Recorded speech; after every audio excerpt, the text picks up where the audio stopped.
Hello नमस्कार, क्या हालचाल। Welcome to the channel. और आज इस वीडियो में हम लोग रिव्यू करने वाले हैं केसरी 2 मूवी को। 2 घंटे और 14 मिनट की ये मूवी आज थिएटर्स में रिलीज हुई है। मैं इसको अभी देख करके आया हूँ और मेरे फर्स्ट थॉट्स क्या है इस मूवी को लेकर के इस वीडियो में मैं तुम्हारे साथ शेयर करूंगा और साथ में तुम्हें भी ये पता चल जाएगा कि तुम्हें ये मूवी देखनी चाहिए या नहीं। अब ये मूवी आई है धर्मा प्रोडक्शन की ओर से और इसको डायरेक्ट किया है करण सिंह त्यागी ने। और कहने के लिए ये मूवी केसरी फर्स्ट का एक स्पिरिचुअल सीक्वल है, यानी कि बस उसका नाम कैरी करती है, उसके स्पिरिट को कैरी करती है, बट ऑफ कोर्स वो उस कहानी को कैरी करने का काम नहीं करती है। दोनों ही बिल्कुल अलग कहानियां हैं। ये मूवी बेस्ड है जलियांवाला बाग मैसेकर पे। इस तरीके से उस दिन जलियांवाला बाग में लोगों ने अपना बलिदान दिया जनरल डायर के सिर्फ एक छोटे से आदेश पर। और उसके बाद हमको देखने को मिलता है एक हिस्टोरिकल कोर्टरूम ड्रामा। किस तरीके से सी शंकरन नायर का कैरेक्टर जो कि अक्षय कुमार ने प्ले किया है, वो ब्रिटिश क्राउन और जनरल डायर के खिलाफ ये केस लड़ते हैं और जलियांवाला बाग के लोगों को इंसाफ दिला पाते हैं या नहीं, यही हमको मूवी में देखने को मिलता है। अब इस मूवी से रिलेटेड जो भी इंफॉर्मेशन विकिपीडिया पे अवेलेबल है उसके अकॉर्डिंग इस मूवी को हिस्टोरिकल कोर्टरूम ड्रामा के कैटेगरी में इन लोगों ने रखा है। हालांकि ये हिस्टोरिकल कोर्टरूम ड्रामा वाला जो टर्म है ये वही खत्म हो जाता है जब इस मूवी का स्टार्टिंग में डिस्क्लेमर हमको देखने को मिलता है। डिस्क्लेमर में साफ साफ लिखा हुआ था कि ये मूवी रियल इंसिडेंट से इंस्पायर्ड है, लेकिन इसकी कहानी पूरी तरह से काल्पनिक है।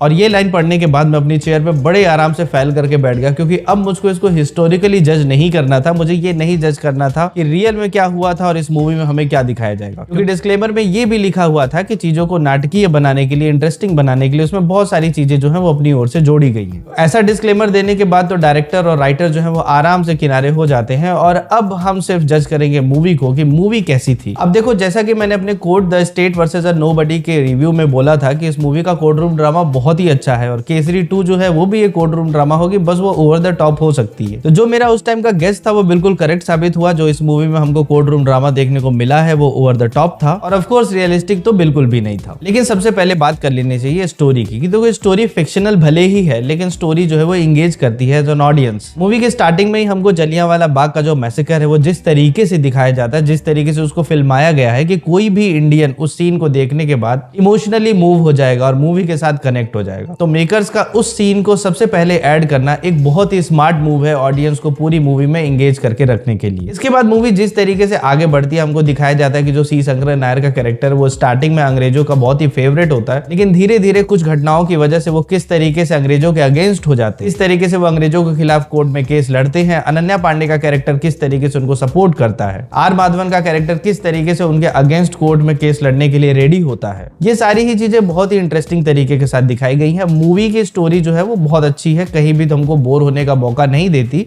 Except for an item song जो कि पता नहीं कहां से अचानक बीच में आ गया था और उसने उस जगह पे मूवी की पेसिंग को बहुत ही ज्यादा डिस्टर्ब किया। उसकी बिल्कुल भी जरूरत नहीं थी। तो उस आइटम सॉन्ग को अगर छोड़ दें तो उसके अलावा मूवी के बैकग्राउंड में जो भी गाने वगैरह चलते हैं वो सब के सब बहुत ही मेलोडियस हैं। मूवी में एक सीन है जिसमें अक्षय कुमार जो है वो जलियांवाला बाग को विजिट कर रहे होते हैं और उस टाइम में केसरी फर्स्ट का बी प्राक का गाना जो है वो रिप्राइज में चल रहा होता है और उस गाने का वेट यार इतना ज्यादा है ना कि मतलब उस सीन को वो बहुत ज्यादा एलिवेट कर देता है। अगर एक्टिंग परफॉर्मेंसेस की बात करो तो हर किसी ने बहुत अच्छी एक्टिंग की है। मतलब चाहे वो मेन कैरेक्टर्स हो चाहे वो साइड कैरेक्टर्स हो, किसी का रोल ऐसा नहीं लगा मुझे जो लग रहा हो कि जबरदस्ती प्ले किया जा रहा है। मूवी का डायरेक्शन अच्छा था, मूवी की सिनेमेटोग्राफी अच्छी थी, स्पेशली जो स्टार्टिंग में वो जलियांवाला बाग मैसेकर फिल्माया गया है वो एक्चुअली में बहुत ही ज्यादा मूविंग था। हालांकि मूवी एक पीरियड ड्रामा है तो कुछ जगहों पे वीएफएक्स जो था वो थोड़ा सा चॉपी लगा मुझे, लेकिन मैं इतनी निटपिकिंग तो नहीं ही करूंगा।